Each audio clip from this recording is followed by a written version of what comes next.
और जैसे कि हम बात कर रहे थे, आज उग्र प्रदर्शन हुआ। हालांकि ये प्रदर्शन राजनीति से प्रेरित ज्यादा लगता है, लेकिन कहीं ना कहीं लोगों का आक्रोश इसमें छुपा हुआ है और आरोप ये लगाया जा रहा है। जहां कहीं से रिपोर्ट आ रही है, विदर्भ हो, पूना हो, मराठवाड़ा हो या फिर मुंबई हो, जहां पर पावर कट से लोग परेशान है, गर्मी का मौसम है, तो यहाँ ये जो आज आक्रोश है, इसमें कहीं ना कहीं लोगों की भावनाएं भी है।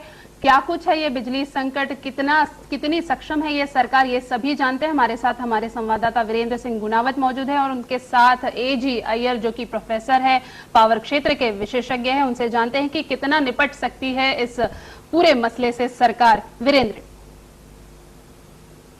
मयूरा, आपने बिल्कुल सही कहा कि गर्मी शुरू हो गई है और गर्मी की साथ साथ बिजली की भी संकट काफी बढ़ रही है।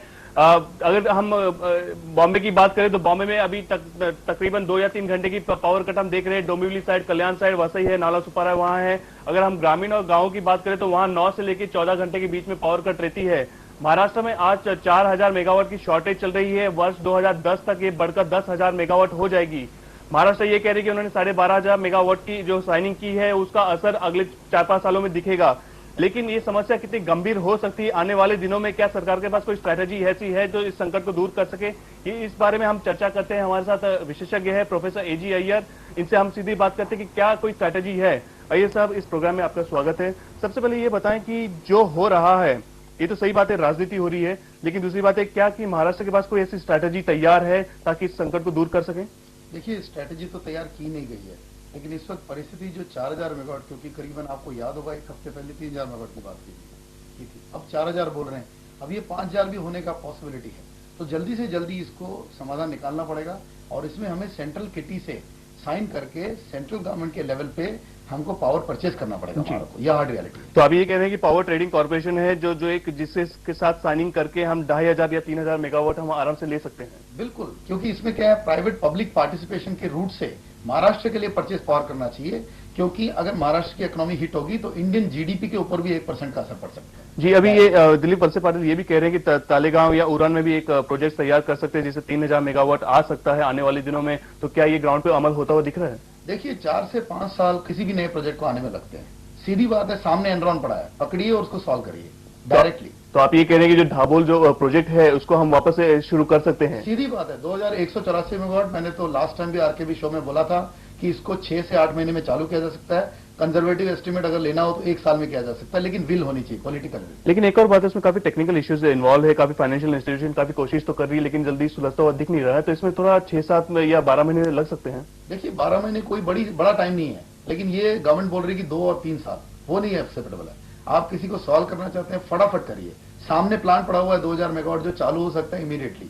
दूसरी बात ये भी कि सिंगल फेज प्रोग्रामिंग की सरकार बात कर रही है, ये भी कह रही है कि भी हमारे पास कुछ ऐसे स्ट्रैटेजी है, रिस्ट्रक्चरिंग होने वाला है, 10 जून तक होने की पूरी ताकत दिए गए। तो क्या वो लगता है कि अगर ये इसको काफी तेजी से इंप्लीमेंट करते हैं तो इसका कहीं सॉल्यूशन दिखे? देखिए, सॉल्यूशन देखिए 2 टाइप के होते हैं, एक लॉन्ग टर्म, एक short term. Long term 12,500 megawatt है, ठीक है, लेकिन इमीडिएटली जो आपकी क्राइसिस है इसको कैसे सॉल्व करेंगे? इसमें तो 2 तरीके सोल्यूशन है, परचेज करिए पावर, और दूसरी स्मॉल एंड कैप्टिव पावर को आप एनकरेज करिए स्टेट के अंदर ही। तो प्राइवेट बिजनेस छोटे छोटे पावर प्लांट लगाएंगे, उनसे जो एक्सेस कैपेसिटी परचेस करिए, जो सरकार नहीं कर रही है। बिल्कुल नहीं कर रही। एक और बात मैं मुंबई पे खासतौर पर पूछूंगा, कल आपने देखा कि 3000 बिलबोर्ड्स है, होर्डिंग्स है, उनमें लाइट नहीं थी कि उन्होंने 3-4 घंटे के लिए कट कर दी गई है MERC के निर्देश के अनुसार। तो क्या लगता है कि अगर मुंबई में अगर ये राजधानी में इसका असर होता है तो ये बैलेंस हो पाएगा? क्योंकि अगर मुंबई की लाइट अगर गांव में प्रोवाइड की जाएगी तो कहीं बैलेंस दिख रहा है आपको? देखिए, हमें चाहिए 150 मेगावाट, और ये केवल लाइटिंग सिस्टम को काट के 150 मेगावाट नहीं जाएंगे। 150 मेगावाट अगर आपको चाहिए तो केवल आप 4 प्राइवेट पावर प्लांट जो लोकली हैं उनसे बोलिए हम आपसे पावर लेते हो, उन इलाकों को दे दीजिए। तो ये क्या है, robbing Peter and paying Paul नहीं होता है।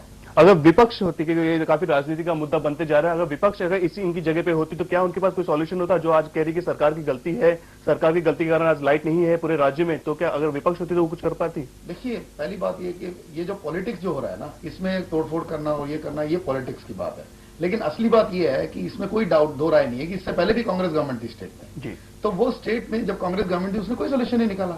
जी, ये क्रिटिसिज्म रहेगा जी सर, समय की दिक्कत है, लेकिन आखिरी सवाल जरूर पूछना चाहूंगा। जो 12,500 मेगावाट की जो साइनिंग हुई, ऐतिहासिक साइनिंग सरकार दावा कर रही है, लेकिन वो लोगों को गाजर दिखा रही है, तो मगर अभी तक लोग जो तकलीफ सह रहे हैं, तो उसका कुछ आज की तारीख में उस ऐतिहासिक साइनिंग का क्या वैल्यू है? कोई वैल्यू नहीं है, 0 वैल्यू है। प्लान ए एग्जीक्यूट करिए जो आपके हाथ में है। A bird in hand is worth 2 in the Bush. अब इसकी प्लानिंग जो है प्लान बी है, इसको लंबे तौर पे देखना चाहिए, आज के तौर पे इसको नहीं देख सकते। जी, हमसे बात करने के लिए बहुत बहुत शुक्रिया अय्यर साहब। मयूर जी, जैसे हमारे विशेषज्ञ ने कहा है कि भाई शॉर्ट टर्म स्ट्रैटेजी सरकार के पास काफी है, आसपास है, लेकिन उसको ढूंढ के उसको उस पर इंप्लीमेंट करे, उसको ढूंढ के एक साइनिंग करे, उसके ढूंढ के उनके काफी पावर जो प्रोजेक्ट्स है उनसे पावर वो महाराष्ट्र में ले सकते हैं। लेकिन अगर सरकार ये करेगी या नहीं करेगी आने वाले दिन ही बताएगा। लेकिन संकट काफी बड़ा होता जा रहा है, सबसे बड़ा सवाल हमारे सामने यही है अभी। जी वीरेंद्र, जैसा कि आपने कहा और विशेषज्ञ अय्यर जी ने भी कहा, आप सभी का बहुत बहुत धन्यवाद हमारे कार्यक्रम में शामिल होने के लिए। हम बात करते हैं दूसरी बड़ी खबर।